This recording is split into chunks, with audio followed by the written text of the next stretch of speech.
Hi, it's Ambritt from Louisville Public Library. Today we're going to do some crafting. There'll be a grab bag the first Monday of the month, every month. That'll correspond with that Saturday's video.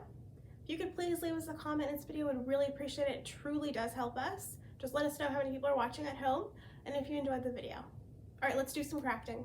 So today we're making this super simple and easy garland in honor of St. Patrick's Day, which is coming up really soon. So this is something you can hang up in a room just to kind of, get in the spirit of St. Patrick's Day and celebrate at home. Okay, let's get started. Okay, so let's go over what you're going to need to make this craft today. So you'll need some green paper. You could do lightweight paper, you could do cardstock, you could do construction paper, which is what this is. This is just some lightweight paper, any kind of paper you like, even scrapbook paper. And then you want to figure out how long you want your garland to be, and preferably you could do some twine like I've done here, or you could do some yarn, just whatever string you have at home. And you can measure that out, and then that'll help you figure out how many clovers you're going to need to make. And then, so I want to give you an alternative to what I've done. So what I did is I used our Cricut cutter to make just two different color. It cuts it for you, which is really nice if you've never seen a Cricut.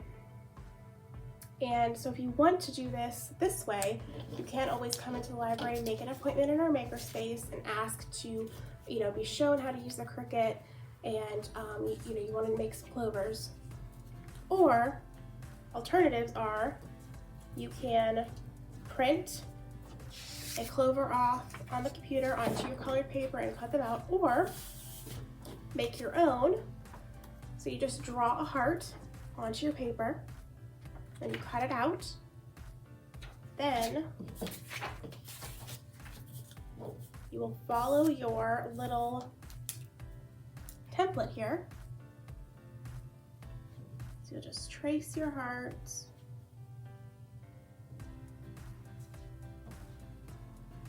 And you can make this as large or small as you would like. And you're just, the heart does not have to be perfect. It's just, as best as you can, kind of get it to be symmetrical. So now I have that one, so I'm just gonna put it, the next heart, right next to it.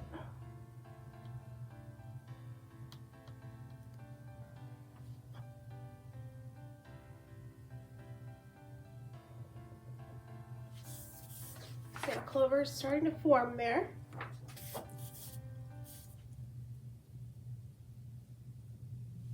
And you could do 3 or 4 leaf clover, either way, whatever you think looks nicer.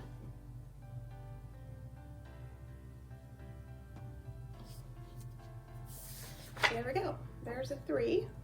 And then I'll show you one more heart there will be the 4th.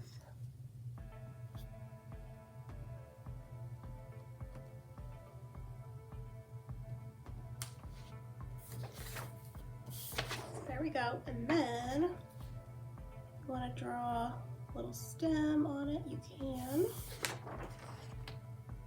So then I would just cut that out and then just repeat that process as many times as I needed. So if you needed 8 4-leaf clovers, you just do that 8 times. So just some alternatives if you would not want to use a Cricut, or if you don't want to print them off on a computer. Just an alternative to just do it hand drawn, and it'll look just as nice. Okay, so I have my pre-cut.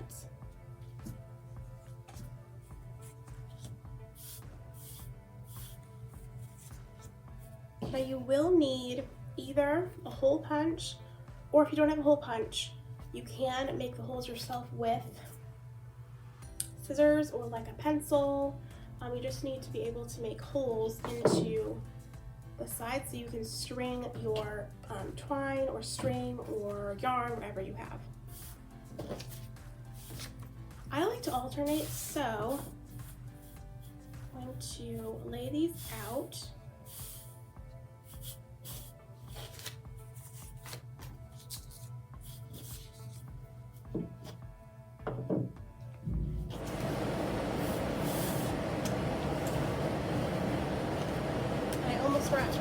will need, you don't necessarily need this, but it will help to have some hot glue to make loops at the end of your twine. The glue will just make the loops look really nice and uniform, and they won't have strings sticking out. You could tie a knot and then cut it. That's also an alternative if you don't want to use hot glue. But that's what I'm going to use today to make my loops so that I can hang my garland wherever I like.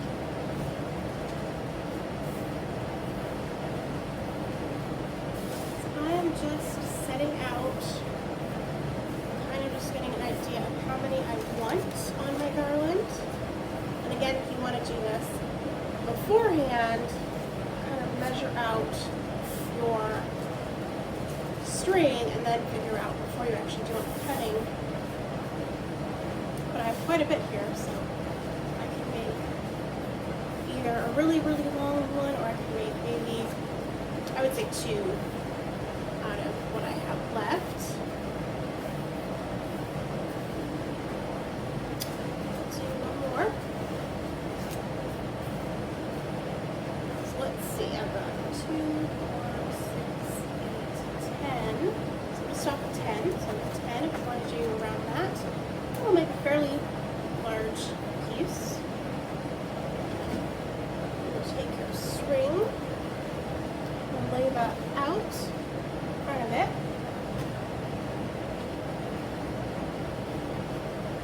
And then as you're putting it on your string, you can kind of figure out how you want to space these, how much space you want in between each piece. I'm going to leave probably about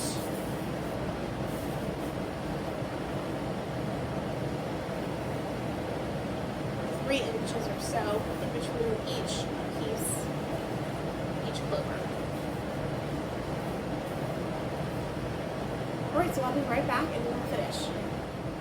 Okay, so during our break, I punched holes in most of these. I'm going to show you how I do it. So I like to string them from each side of this is 3-leaf. So figure out kind of straight, make your holes straight. So punch there,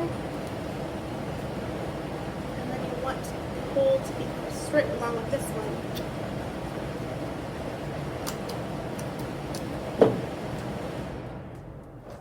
So again,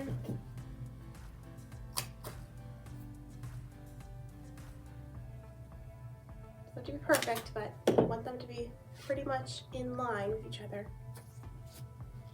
So whether you're doing a hole punch or some sort of other tool to poke a hole, just kind of keep that in mind. So again, I'm just doing it at the bottom, keeping them pretty straight across.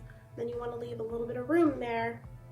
You don't want your hole to be too close, too far over on this side and have only like a teeny bit of paper, because then it will easily rip.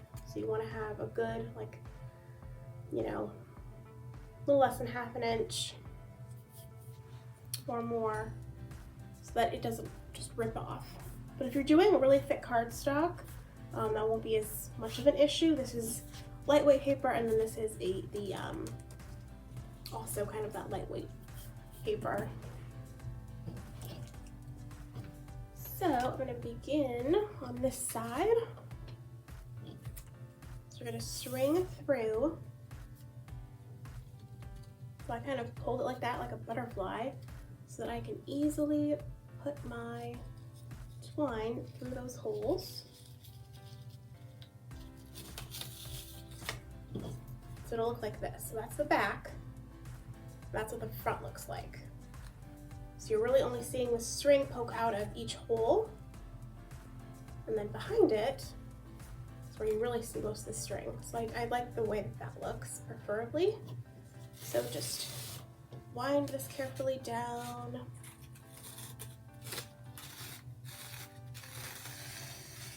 Your string.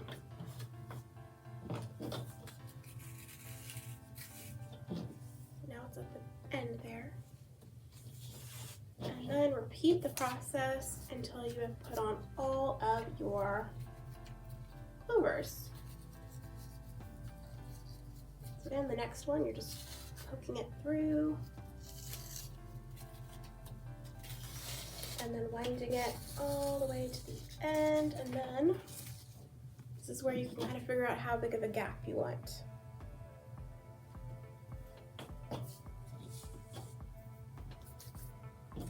So again, take it, I'm just gonna fold it over.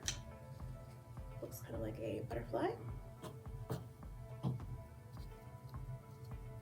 Then I'm gonna put my twine through these holes.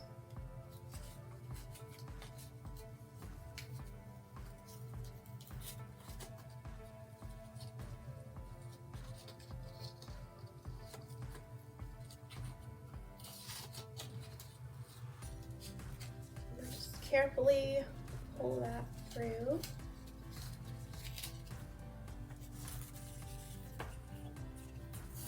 Wind it all the way down. All right, so I'm gonna finish putting all those on and we will be back to see the finished product. Okay, we're back. So I have strung all of my pieces. I left off one, so I did 9 instead of 10. It was getting so long, I just thought, you know, I'm just gonna do the 9. But I strung them all on there. As you can see, it's kind of hard to hold up since it's so long. But there we go. So now, you're going to get your ends, and we're going to trim them and make them even here. Just cut that, and now we're going to make our loops with our glue. So what I like to do when I'm gluing is I just take the end, make a loop, and then glue, put some glue onto a piece of the twine. And just kind of sandwich them together between that glue. So we're just gonna let that sit. I did want to mention my twine at the this end, because I was stringing it through, started to fray. That will happen also with yarn. So if you want, you could put a little bit of glue on your end and just as it dries, kind of like wind it with your fingers very carefully. You don't want to burn yourself, but just putting some glue at that end, it'll keep that from constantly fraying every time you try to string the paper through. All right, so I've got that one. Do the same thing, make our loop, add some glue,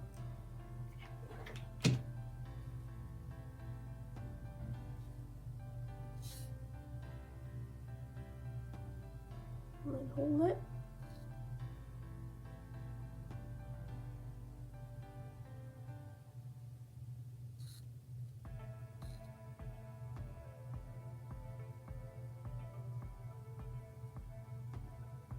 Still dry. So now this one, as you can see, is totally dry. And now you could put a tack on the wall or wherever you're going to hang this, and then just hook it onto that tack or whatever kind of piece. If you have something on the wall that's kind of sticking out, you could just easily hook it on there. It's really lightweight, so it's not going anywhere. And you got your piece of garland. And of course you can make several pieces. And then if you do decide to do cardstock, like thick cardstock, you could even take the paper off carefully. To do that, you would need to break one of your loops, which is totally fine because if you've glued it, it's going to be easy to do, versus if you've tied it, it might be a little harder. Take them all off, put them in a stack in a bag, and then use them again next year with your string. But if you use paper, you could still try that. But paper will not hold up as well, like the lightweight paper, as that thick cardstock. So if you want to use this for several years, you might want to consider using something thicker and heavier weight. Okay, well, I hope you enjoyed, and thanks for watching. Thanks for watching our video today. I really hope you enjoyed it, and please leave us a comment below. Okay, stay safe out there and mask up.